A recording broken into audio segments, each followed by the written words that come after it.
This apple pie is made from 100% apples. You've seen the thumbnail, but I have a feeling that some people might not quite understand what I mean when I say this pie is made with 100% apples.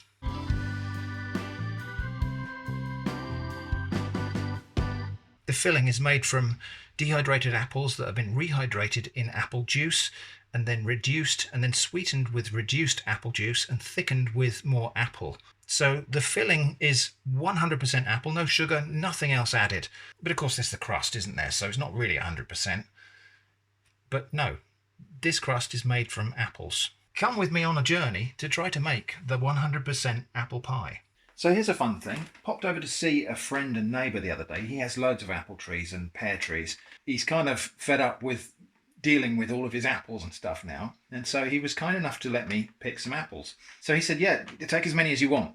So I was out there picking apples into this bag, which I happen to have in my pocket, as he was picking apples into a bucket. And we were just chatting about apple varieties and such. I took these home, and about 5-10 minutes later, he turned up at my door with the bucket, and he said, no, I intended you to have these. I said, what, instead of these? He said, no, as well as these. So anyway, I've got an enormous quantity of apples and pears, the Cockney fruit, to deal with. I've just dehydrated a lot of those apples, and I'm just unloading the dehydrator now. I had to stack them neatly into the box like this, or else it would have just overflowed. I haven't shown the process of slicing and dehydrating these apples because it's substantially the same as I did for the mushrooms in that other video, which is linked here.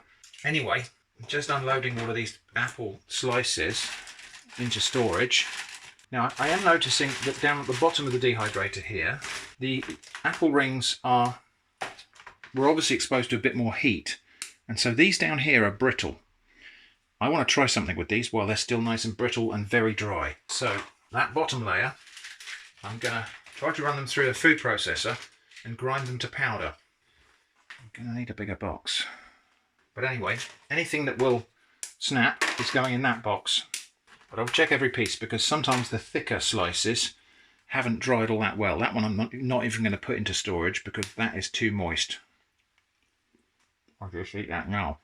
I think first we're going to try that with regular on the channel, handheld blender. I have got a little spice mill that might do a better job, but it's been used for spices and mushrooms. And I think if I try to use it for this, I'm going to end up with spicy mushroom flavoured apples, which is not quite what I want. So, first let's get those into pieces, smaller pieces. Now if you buy dried apple rings in the shops, they don't have this crunchy texture. They're not as dry as this. And they put sulfites in those to preserve them, which means I can't use them in this house because Jenny is deathly allergic. Well, let's start with that much and see what happens. I suspect what will happen is this is going to fly out. So I'll probably do something like that to try to constrain it. Keeping my fingers out the way of the blade, of course.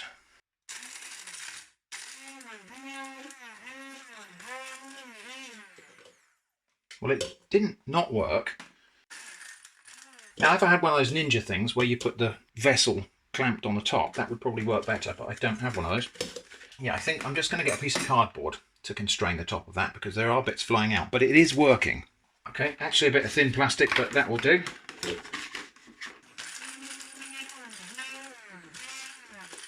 Well, we are ending up with something like apple powder. Yeah, that's not bad. Let's go a bit further if we can.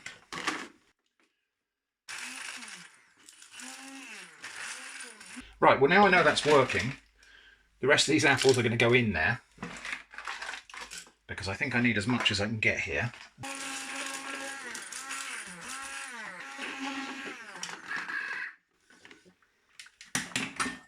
Apple dust. Don't breathe this.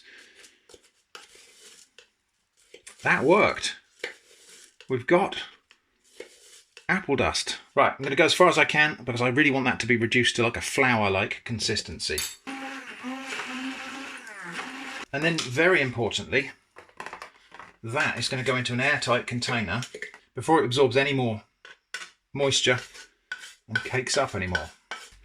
But yeah, there we go. Apple powder.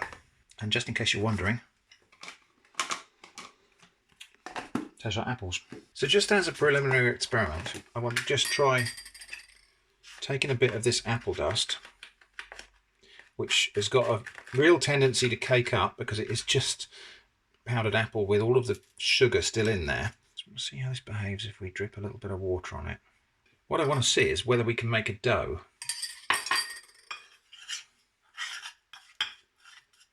I'm working in this non-stick dish mainly because, well, I thought I was going to be able to make this into a layer of some sort, but okay, fingers now, I think.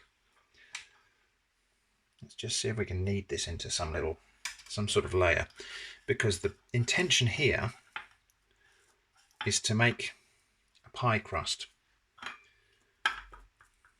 I reckon we can do that. I reckon we can probably mix it together like that, to that consistency, and just pat it onto this non-stick dish. I don't think it's going to be a very strong pie crust because obviously this is just apples. There's no flour in here, so there's no gluten to hold this together. But there we go. So we've got some sort of pastry-like, obviously just smells of apples. Now for the pie, we can't use water because that's an ingredient that isn't apples, but we can use apple juice. But first, I'm just going to pop that in the oven for 10 minutes and see what happens. See how it dries out, see if it just crumbles to pieces, or whether that stays in one piece, or whether it sticks like glue to this pan. So experimental apple pastry. This is after 7 minutes in the oven, and it did burn a little bit there. It has gone crispy, but that isn't going to come off the bottom of the pan there, so I'm just going to, without scratching the non-stick, just going to tease a bit off. That went on the floor. Let's try that again, shall we? Well, anyway, so we have ended up with something that does hold together. It doesn't taste like pastry, it tastes like apples, obviously, but we've got to figure out this problem of it sticking to the pan. Right, I think I have a plan for this entirely apple pie. The filling's going to be similar to something I made in my cider making part 1 video, where I took some dehydrated apple, I rehydrated it in apple juice, which made it kind of doubly appley. Then I cooked it in more apple juice, which I reduced down, which made it kind of 3 times as appley flavoured. That's where we're going to start here. So these apple rings here with the green skins, these are Bramleys, which is a cooking apple, commonly used for apple pies. It occurs to me I should probably explain a little bit about dessert versus cooking apples, since I don't think this is the same the world over. So these are dessert apples. These are possibly Braeburn or something like that. That's a little undersized, that's a little oversized. That's a dessert variety, quite sweet. This is a slightly less sweet dessert variety. Not really sure what it is, but again, these are what we call eating apples. Granny Smith is what we would call an eating apple. It is a sour one that people often use for cooking, but it's not a cooking apple. This is a cooking apple. This is Bramley seedling, and you can see it's not quite as round or neat and tidy as the other ones. This is a small one. This is a small Bramley. It'll fit in the palm of my hand like that. They get to maybe about this big. This apple, I would hesitate to say this is only used for cooking, because there'll be people down in the comments right now saying, I like to eat Bramleys just as they are. More power to you. But Bramley seedling, this apple, is one of quite a large number of what we call cooking apples, cooking varieties, culinary apples. There are varieties that have been bred to be cooked in pies or baked or used in sauces, those sorts of things. Usually they need a bit of sugar added for most people's taste. Often they have a particular behaviour when they're cooked. So some cooking apple varieties dissolve down into apple sauce really easily. Others keep a nice firm texture that would be quite good for apple chunks in an apple pie. Bramley, arguably the most common and popular cooking apple variety, is a really good all-rounder. It retains enough of its texture when it's cut into chunks and cooked that it's good in apple pies. You cook it a little bit further, it will break down into a sauce. And it has a distinctive apple flavour. I think a lot of people in the UK associate with the flavour of apple pie. When we think of apple pie flavour, we're partly thinking of Bramley. Anyway, that is cooking apples versus eating apples or dessert apples. So I'll start with some of those. Shall I put some red apples in as well? In fact, no, let's not, because the crust is going to be made from powdered apples, which is a mixture of Bramleys and dessert apples. The juice that we're going to rehydrate this in is from a mixture of apples. But let's make the apple pieces themselves, all of these green apples, because then we've got a little bit of difference between the filling and everything else in the pie, bearing in mind it is all going to be apple. And then I've got some apple juice. This was frozen. This is the second to last litre of apple juice I've got from that cider pressing. It's been in the freezer. There's still a little bit of it slightly frozen, but mostly thawed out now. So that's going to go over the top of these apple pieces. Just weigh those down like that to keep them immersed. And then that's going to soak for, well, overnight at the very least. Got about half that apple juice left. These are my Bramley apple slices that have been soaking overnight. Nice and floppy now and rehydrated, but rehydrated with apple juice, so doubly appley. I'll drain that off into the pan because we're going to use that apple juice that's remaining for the sauce. So I'm going to put that on the stove and start that reducing before we do anything else. If you can hear white noise in the background, it's pouring with rain here today. So this is a pleasant Sunday afternoon activity, making weird apple pies. I feel like I won't use that bit in the pie, it's just a bit discoloured. So now I'm going to cut these up into little cubes for my apple pie filling. And at the moment they're still quite woolly, but when that other apple juice has reduced a little bit, I'll cook them in there for a bit. They will absorb some more liquid and the texture will change a bit. Anyway, that's what I'm doing now. I'm just going to dice these into little uniform dice. Skins are staying on. I wouldn't always do that in an apple pie, but this is going to be quite well cooked. That juice that was left over from the soaking, which may be not exactly apple juice because something soaked into the apples, maybe differentially, I think that's sufficiently reduced for now. So the apple pieces can go in there, which is going to take it off the boil for a moment because they're cold. So that's the apple pieces in. Now I'm just going to cook this, simmer it and reduce it. The apples will probably swell up a little bit more and absorb some of the juice, but also I want to drive off the water out of here and make it more sticky and syrupy. This is not how I'd normally make a filling for an apple pie, but if I was making a filling for an apple pie conventionally, this might be the point where I would add some spice, maybe ground mixed spice, maybe cinnamon, nutmeg, ginger, something like that. I'm not going to do that today. Not because I don't like those flavours, but because this pie needs to be 100% apple.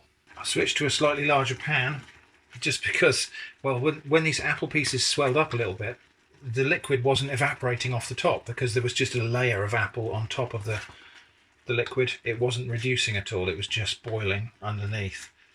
So this is actually now cooking and reducing at the same time. It looks like it's going to come together about right. There's still way too much liquid in there at the moment, so we'll just keep going. That's really not far off now. Before it actually boils completely dry, we're just going to have a slight interlude for handheld blender. I want this apple pie filling to have a sauce to it. So I'm going to very briefly blend some of these apples. Not the whole lot. Just like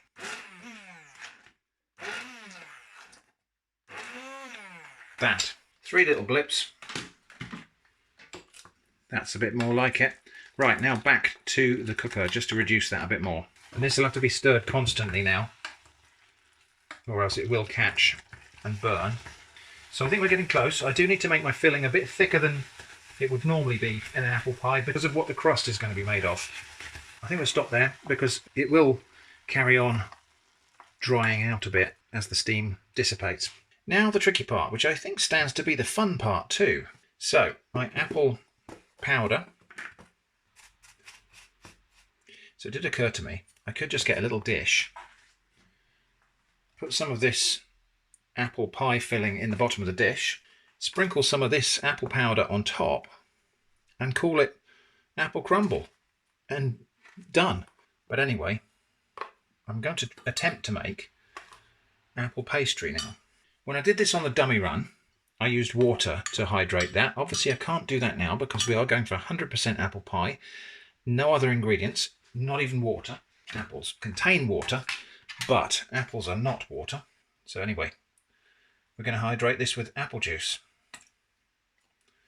just to keep faithful to the 100% apple attempt. I'm going to make this relatively dry. It does need a little bit more than that. Right, so we've got some sort of apple dough there. Now, because of the amount of sugar in there, and I think also the cellulose, we'll have trouble getting that not to stick to a non-stick surface. So I do have a cunning plan for this. We will just temporarily line that pie dish with cling film. We'll have a...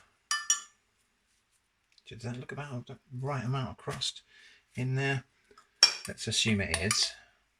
The other layer of cling film across the top like that. And then the second pie dish.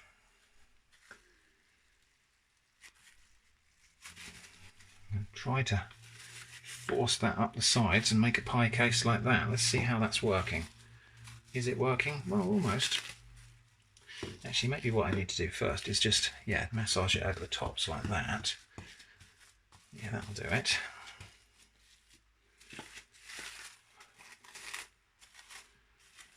Okay. Now, I could just oil these or butter these dishes and that would stop this from sticking, more than likely. But again, we are in this 100% apple mode. Therefore, we can't do that. Right. Okay, another plan is required. At least I know this is releasing okay from the cling film. So this was the bag from inside a cereal packet, which happened to split all the way along the seam. What I'll do, I think, is roll that out in between. Start again with a ball. It's really not got any doughiness to it because it is just apple. And then what we'll attempt is to just roll that out with a rolling pin between the two sheets.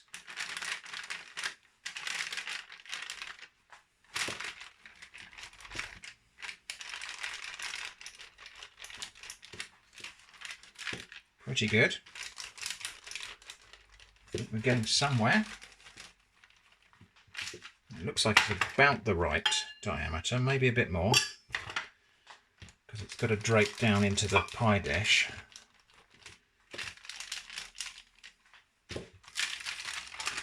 So that comes off of there okay. Cling film onto that side. Up and over. And then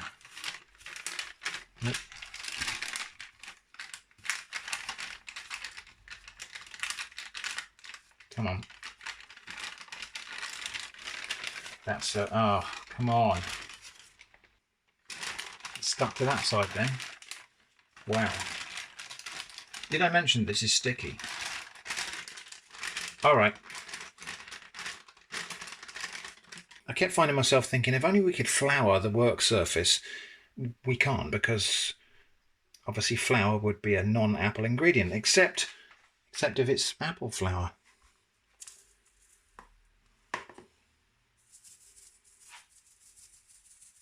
Now I've made this dough.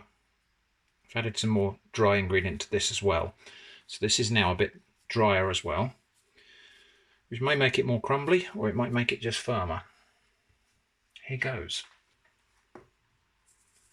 A little dusting of apple flour on the top too.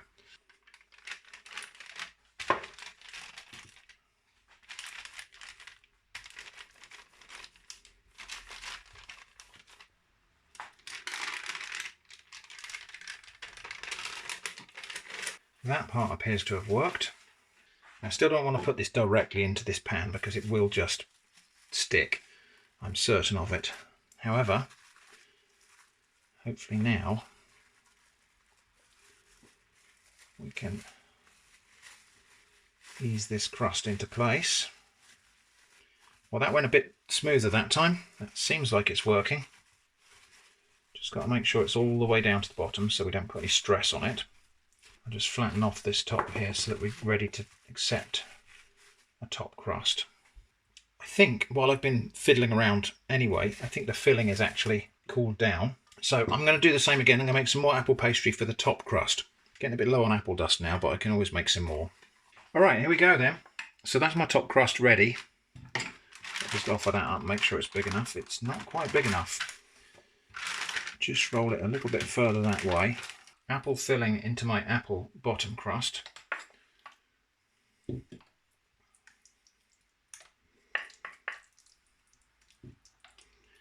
I'll fill that right up to level. This pie is only going to get baked enough to crisp up the crust because everything else is already cooked.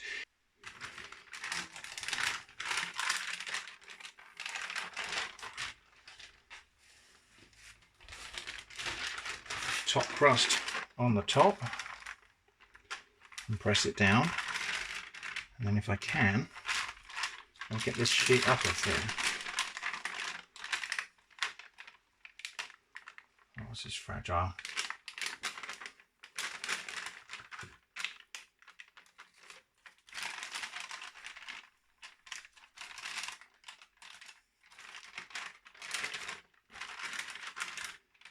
Come on. Not happening.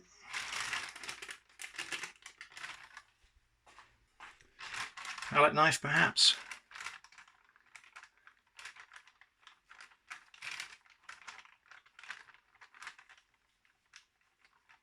Okay, I can still patch this up. So, I haven't given up yet. That is a mess. But we can patch this up. So I'm just going to take these pieces of pastry off the edge here like this, because I will use those on the top to patch up this crust. Yeah, I think we're going to get away with this. At least so far. Yeah, it's not going to have any kind of integrity at all.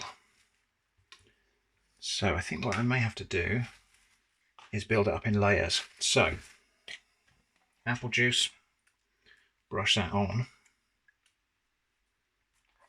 Apple powder.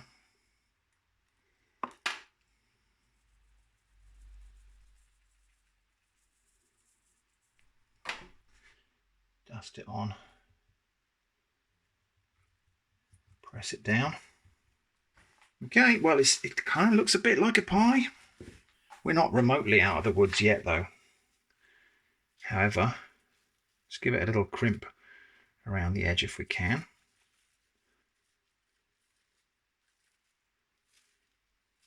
Something like that. I think maybe another layer of apple juice, just to try to bind that apple dust together. And then one last little dusting if there's enough in there. All right. Now, how the heck are we going to cook that? Good question. Baking tray. Non-stick reusable baking liner. These are usually super non-stick.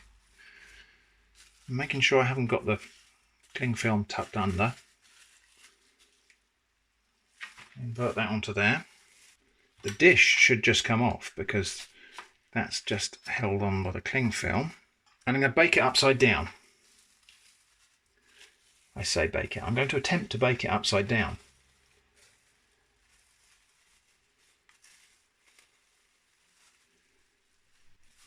I think it might work. Okay, that's going to go in a low oven, probably like 150 degrees Celsius, for as long as I dare. Now, I'm not sure this is a good idea. In fact, I'm not sure any of this project is a good idea, but I am going to pierce a little steam vent in the top here because I definitely don't want this bursting. That is obviously going to be the bottom of the pie when it's cooked, but we won't see that bit. Okay. Oh, I can see it. Oh no, I think those are creases actually, rather than cracks. Anyway, good luck, little pie. I'll check on that after 10 minutes. Right, that's after 10 minutes of cooking, and I actually turned it down because I don't want the insides to boil. It is dry on the outside now. I don't know that we're going to get it crisp there, and I daren't really take it any further, so I'm probably going to stop there. We will get the top crisp because I can put that underneath the grill. I've just got a little bit more dough. I'll just paper over the cracks here. Okay, I just ate raw dough. How about that? Right, I'm going to leave that to cool. I think we're cool enough to handle now. So here goes. Oh, cracked. Darn it. Okay.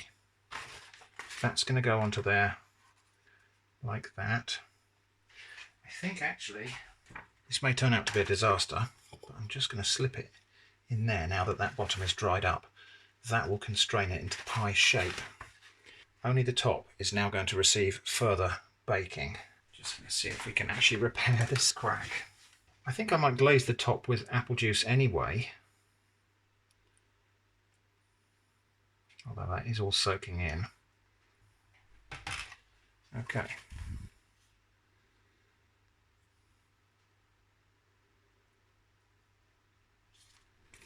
And we actually got the rather coarse pieces of apple now.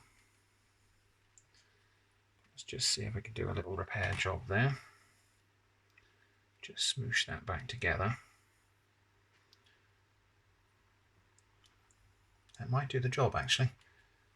And then perhaps we'll just have a little sprinkle of those bits on top, just to make it look a bit more crusty or something.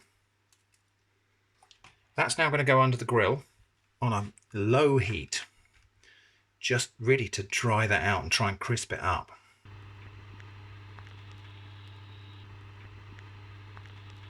Okay, owing to the nature of the everything, this is not going to go crispy. It has dried out and it has browned. I daren't take it any further than that, or else it will just catch. You can already see it's actually started to toast a little bit in places. That's as far as I dare take it.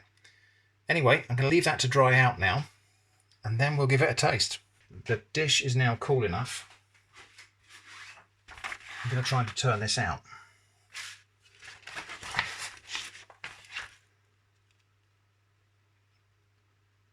It's going to come out. Or has it wedged itself in there? Oh, good. Okay, well, it's out in one piece-ish. And then back over again. So here is the finished 100% apple pie. So, you've got a little bit of crispiness to the crust, not as much as I would have liked, but it is a crust. Next thing I think I need to do is just try to cut a photogenic wedge out of here for the thumbnail.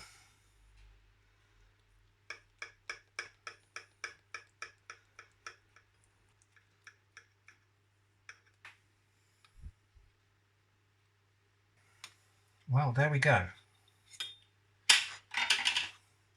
100% apple pie. I wonder what it tastes like. Brace yourself for this revelation.